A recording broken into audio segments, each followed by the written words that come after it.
കൃഷ്ണായ വാസുദേവായ ഹരയേ പരമാത്മനെ പ്രണതക്ലേശനാശായ ഗോവിന്ദായ നമോ നമഃ. രാമായ രാമഭദ്രായ രാമചന്ദ്രായ വേധസേ രഘുനാഥായ നാഥായ സീതായ പതയേ നമഃ. ശ്രീ സീതാലക്ഷ്മണ ഭരത ശത്രുഘ്ന ഹനുമൽ സമേത ശ്രീരാമചന്ദ്രസ്വാമിനേ നമഃ. യത്ര യത്ര രഘുനാഥകീർത്തനം തത്ര തത്ര കൃതമസ്തകാഞ്ജലിം ബാഷ്പവാരി പരിപൂർണലോചനം മാരുതിം നമത രാക്ഷസാന്തകം. നമ്മൾ ഇന്നലെ അഗ്നിഭഗവാൻ മായാസീതയെ എടുത്തിട്ട് ശരിക്കുള്ള സീതയെ തിരിച്ചു കൊടുക്കണ ആ ഭാഗമല്ലേ നമ്മൾ ചെയ്തതല്ലേ. അതായത് ബ്രഹ്മാവിൻ്റെ സ്തുതി കേട്ടിട്ട് അതല്ലേ നമ്മൾ ചെയ്തത്. എല്ലാവരുടെയും നമ്മുടെ എല്ലാം പിതാവായിട്ടുള്ള ബ്രഹ്മദേവൻ്റെ സ്തുതി കേട്ട് വളരെ സന്തുഷ്ടനായിട്ട് അഗ്നിഭഗവാൻ നല്ല ചുമന്ന വസ്ത്രങ്ങളുടുത്തും ദിവ്യമായിട്ടുള്ള ആഭരണങ്ങൾ ധരിച്ചും ഏറ്റവും ശോഭിച്ചിരിക്കുന്ന വൈദേഹിയെ അതായത് സീതാദേവിയെ തൻ്റെ മടിയിൽ വെച്ചും കൊണ്ട് ഈ അഗ്നികുണ്ഡത്തിൽ നിന്ന് പ്രത്യക്ഷനായിട്ട് പുറത്തേക്ക് വന്നു അഗ്നിഭഗവാൻ. എന്നിട്ട് സർവ്വലോകങ്ങളുടെയും പുണ്യങ്ങൾക്കും പാപങ്ങൾക്കും ഒക്കെ പാപങ്ങൾക്കും സാക്ഷിയായിരിക്കണ ആ അഗ്നിദേവൻ, അങ്ങനെയാണല്ലോ പറയുക, സാക്ഷിയാണെന്നല്ലേ പറയുക. ആ അഗ്നിദേവൻ ശരണം പ്രാപിക്കുന്നവരുടെ സകല ദുഃഖങ്ങളെയും തീർക്കുന്ന ശ്രീരാമചന്ദ്ര ഭഗവാനോട് ഇപ്രകാരം പറഞ്ഞു. അങ്ങനെയാണ് നമ്മൾ പറഞ്ഞു നിർത്തിയത് അല്ലേ. ഹേ ശ്രീരാമചന്ദ്ര ഭഗവാനെ, അങ്ങ് കാട്ടിൽ വെച്ചിട്ട് എന്നിൽ സമർപ്പിച്ചില്ലേ യഥാർത്ഥ ജാനകിയെ, ആ ജാനകി ദേവിയെ ഇതാ സ്വീകരിച്ചാലും എന്ന് പറഞ്ഞു കൊടുത്തു എന്ന് പറഞ്ഞ് നമ്മൾ നിർത്തി. 21 വിധായ മായാജനകാത്മജാം ഹരേ ദശാനന പ്രാണവിനാശനായ ച ഹതോ ദശാസ്യ സഹ പുത്രബാന്ധവൈർ നിരാകൃതോനേന ഭരോ ഭുവ പ്രഭോ തിരോഹിതാസാ പ്രതിബിംബരൂപിണി കൃതായദർത്ഥം കൃതകൃത്യതാം ഗതാ. ഇനി നമുക്ക് നോക്കാം. ഹരേ പ്രഭോ, എല്ലാവരുടെയും ദുഃഖങ്ങളെ, അതാണല്ലോ ഹരേ ഹരിക്കുന്നവനായ ഭഗവാനെ. വേ ദശാനന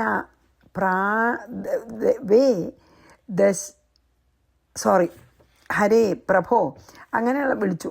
അതായത് ഭഗവാനെ ദശാനന പ്രാണവിനാശനായ, അതായത് രാവണൻ്റെ പ്രാണൻ നശിപ്പിക്കാനായിക്കൊണ്ട് മായാജനകാത്മജ മായാസീതയെ വിധായ മീൻസ് ഉണ്ടാക്കിയിട്ട് പുത്രബാന്ധവൈ സഹ പുത്രന്മാരോടും ബന്ധുക്കളോടും കൂടെ ദശാസ്യ ഹത രാവണൻ നിഗ്രഹിക്കപ്പെട്ടു.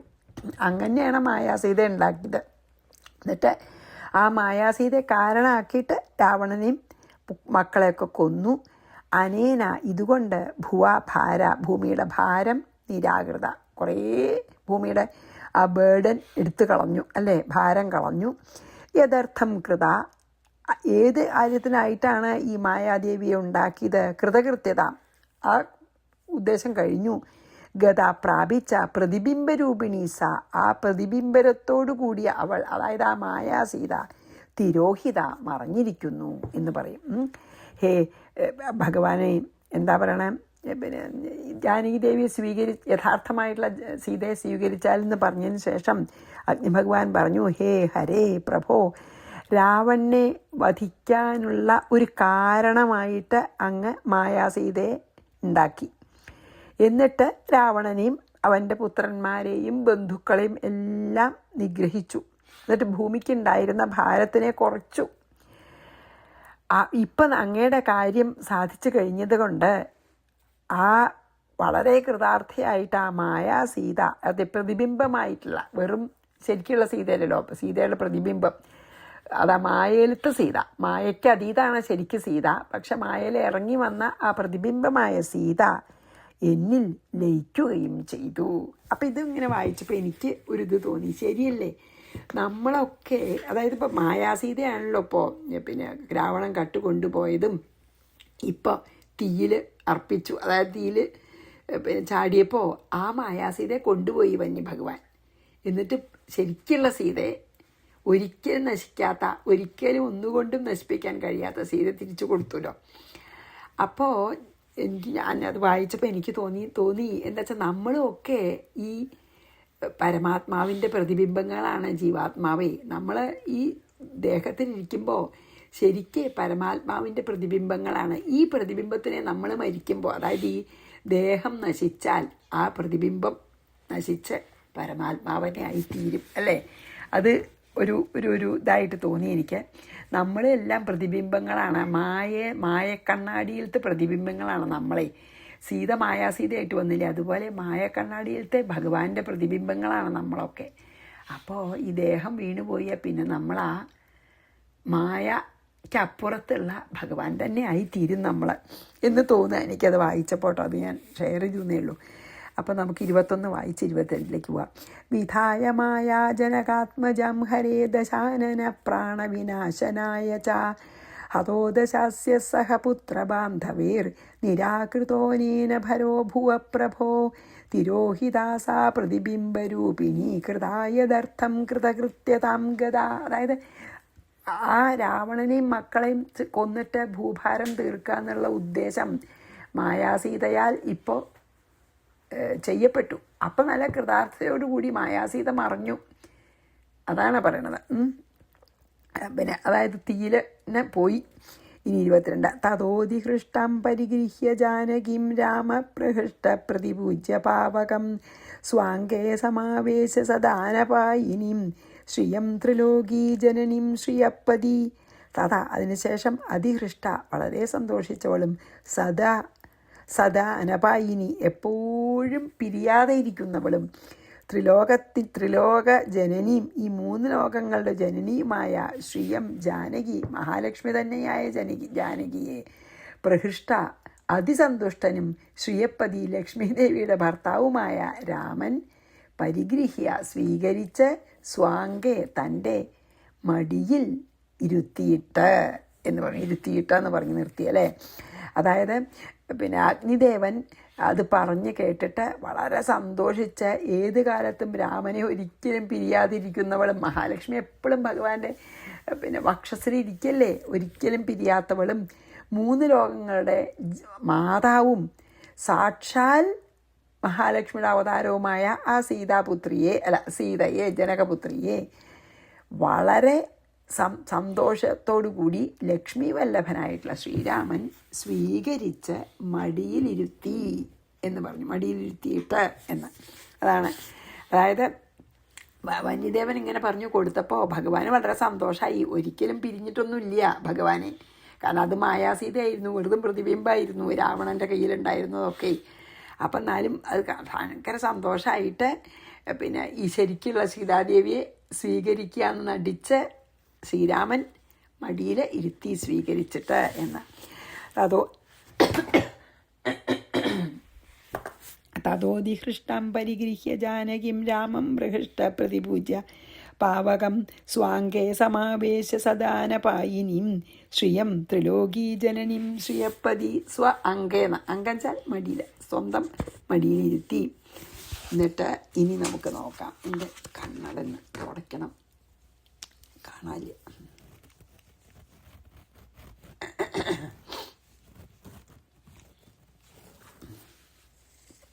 ഓക്കെ. ദൃഷ്ട്വാധരാമം അതന്നെ 23. ദൃഷ്ട്വാധരാമം ജനകാത്മജായുതം ശ്രിയാസ്ഫുരന്തം സുരനായകോ മുദാ ഭക്ത്യാ ഗിരാ ഗദ്ഗദയാ സമേത്യ കൃതാഞ്ജലിം സ്തോതുമഥോപചക്രമേ. അതിനുശേഷം അനന്തരം ജനകാത്മജായുധം, അതായത് ഈ സീതയോടൊന്നിച്ച് ശ്രിയാസ്ഫുരന്തം, അതായത് വളരെ അങ്ങനെ ലക്ഷ്മി ദേവിയോടുകൂടി പ്രകാശിച്ചു കൊണ്ടിരിക്കുന്ന രാമനെ ദർശിച്ചിട്ട് സുരനായക ദേവേന്ദ്രനെ മുദാ സമേത്യ സന്തോഷത്തായിട്ട്, കാരണം ദേവേന്ദ്രൻ്റെ ഭൂഭാരം തീർക്കണം എന്നുള്ള രാവണനെ കൊന്നൊക്കെ ചിലപ്പോൾ സന്തോഷമായി. കൃതാഞ്ജലി, അതായത് കൈകൾ കൂപ്പിയിട്ട് ഭക്തി കൊണ്ട് ഗദ്ഗതയാകിര, ശബ്ദം പുറപ്പെടാതെ ഭക്തി കൊണ്ട് ഗദ്ഗത കണ്ഠനായി സ്തോതും ഇങ്ങനെ സ്തുതിക്കാൻ ഉപചക്രമേ. ഇന്ദ്രൻ്റെ സ്തുതിയാണ് കേട്ടോ.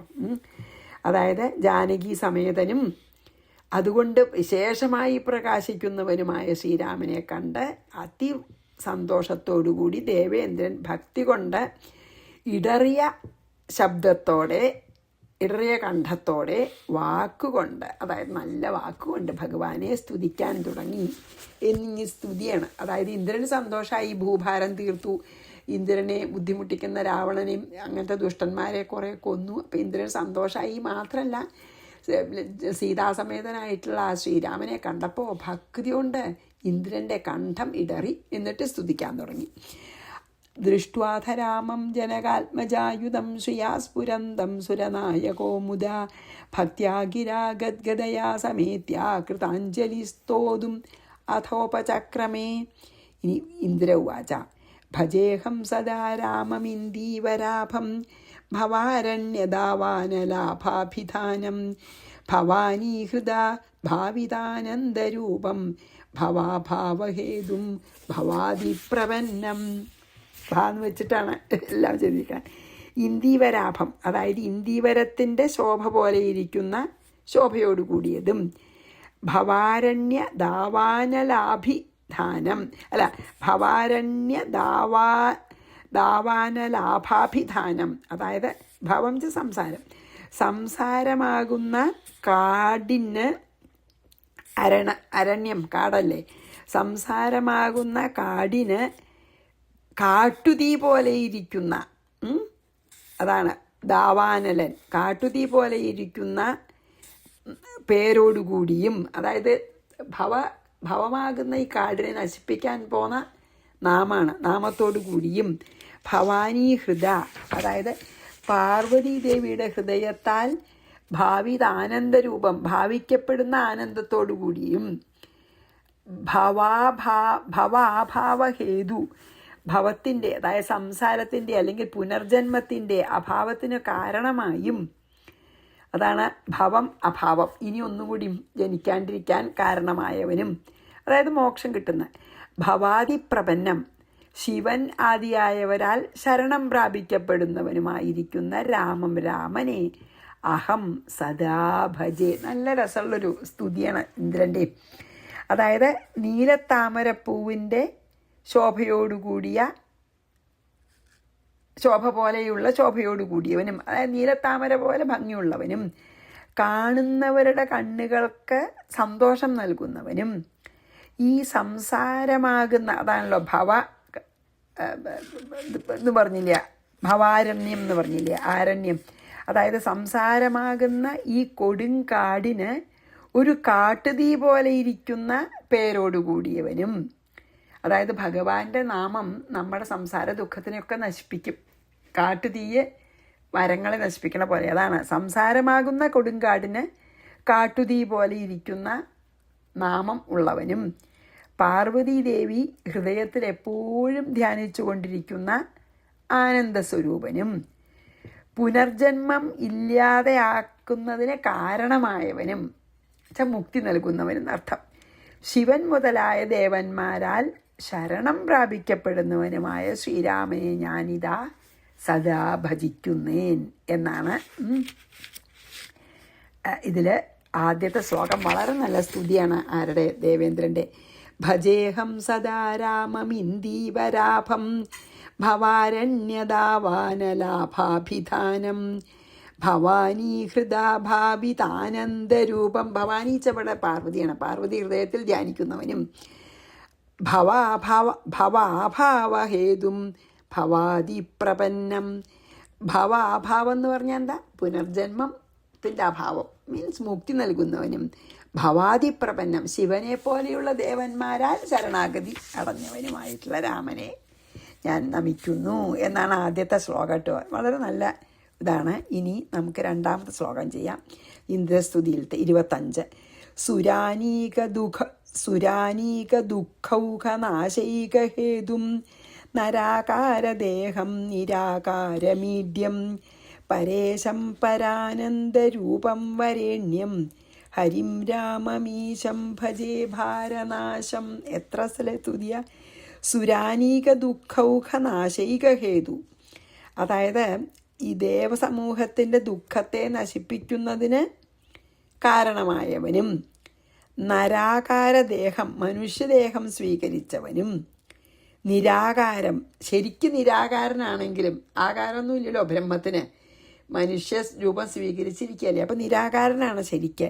ഈഡ്യ സ്തുതിക്കപ്പെടുവാൻ യോഗ്യനും പരേശം പരമമായിട്ടുള്ള ഈ ദൈവവും പരാനന്ദ രൂപം പരമാനന്ദ സ്വരൂപനും വരേണ്യം അതായത് വരിക്കുവാൻ അല്ലെങ്കിൽ വരിക്കുവാൻ ഉത്തമനും ഈശം സർവാന്തര്യാമിയായിട്ടുള്ള രാമൻ എല്ലാവരുടെയും ഈശ്വരനും ഭാരനാശം ഭൂഭാരത്തെ നശിപ്പിക്കുന്നവനുമായ രാമം ഭജേ രാമനെ ഭജിക്കുന്നു.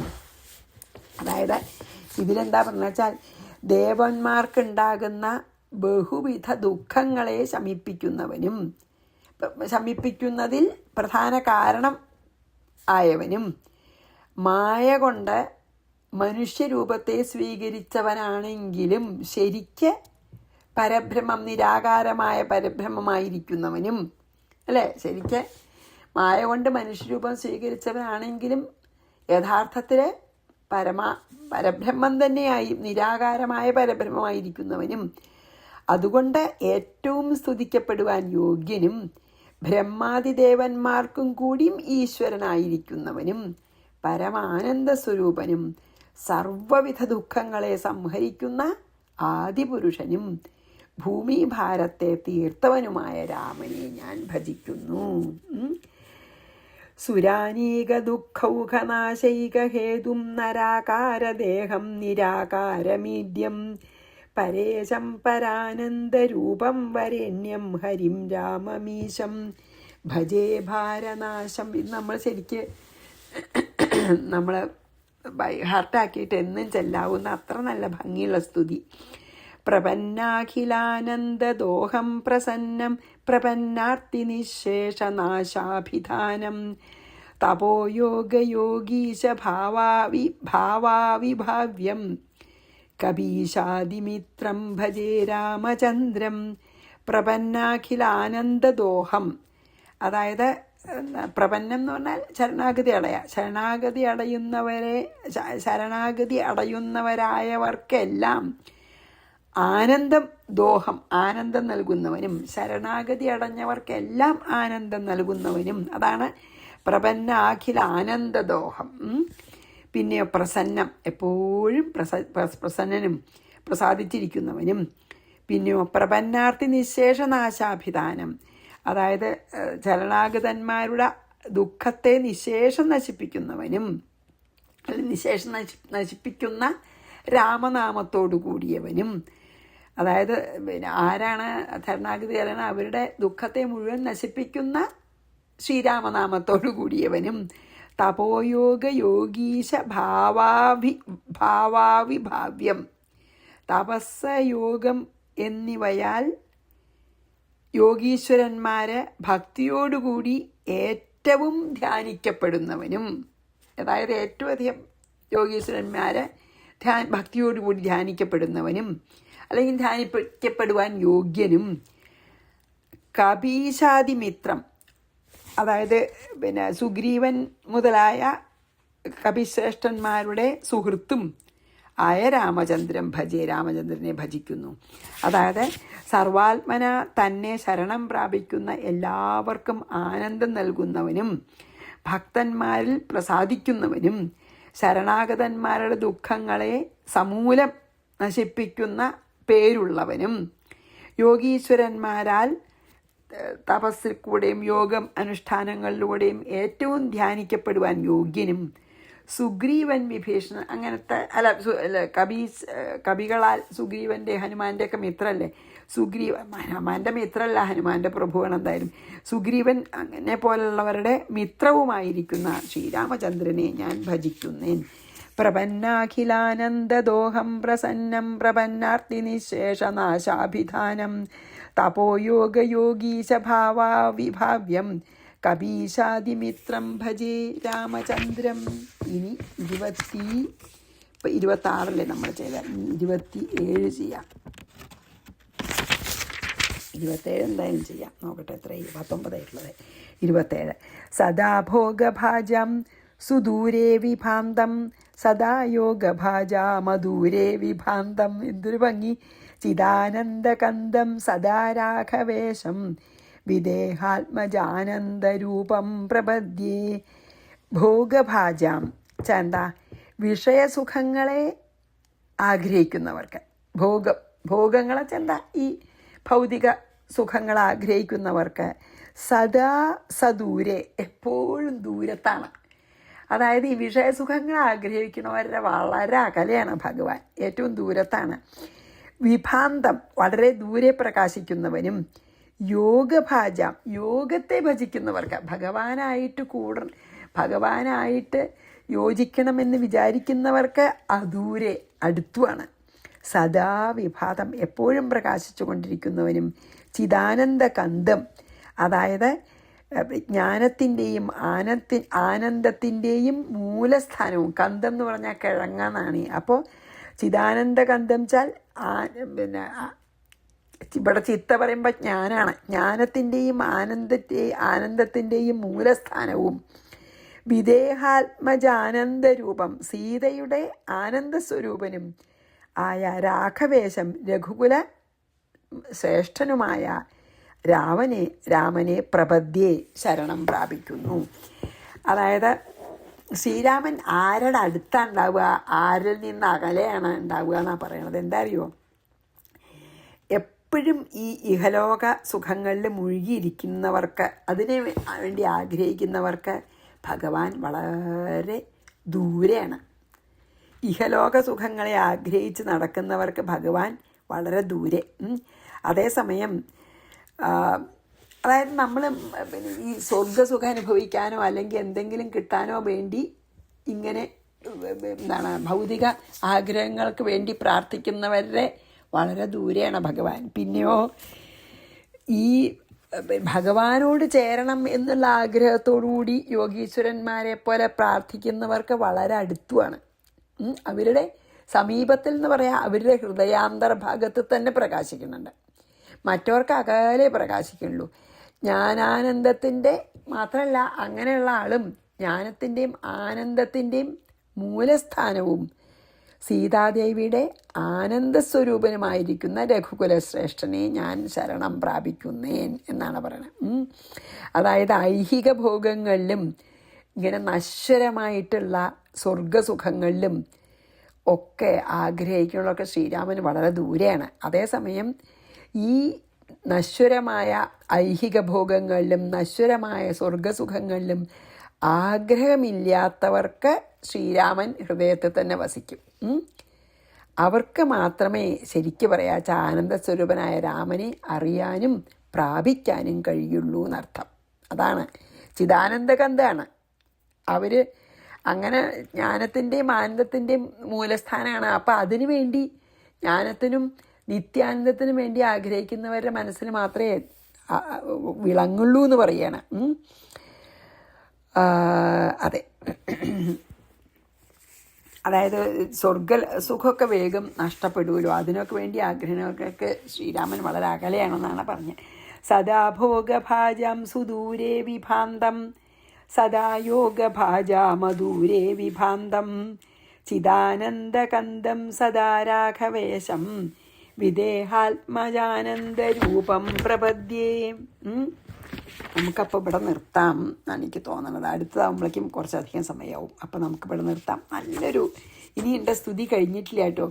അത് നമുക്ക് നാളെ ഇന്ദ്രൻ്റെ സ്തുതി നമുക്ക് നാളെ തുടരാം.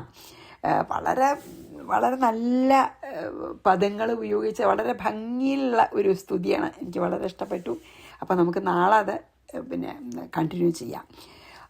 ശ്രീകൃഷ്ണാർപ്പണമസ്തു. സർവത്ര ഗോവിന്ദനാമ സങ്കീർത്തനം. ഗോവിന്ദ ഗോവിന്ദ. ശ്രീ സീതാലക്ഷ്മണ ഭരതശത്രുഘ്ന ഹനുമൽ സമേത ശ്രീരാമചന്ദ്രസ്വാമിനേ നമ. ഗുരുവായൂരപ്പ ശരണം.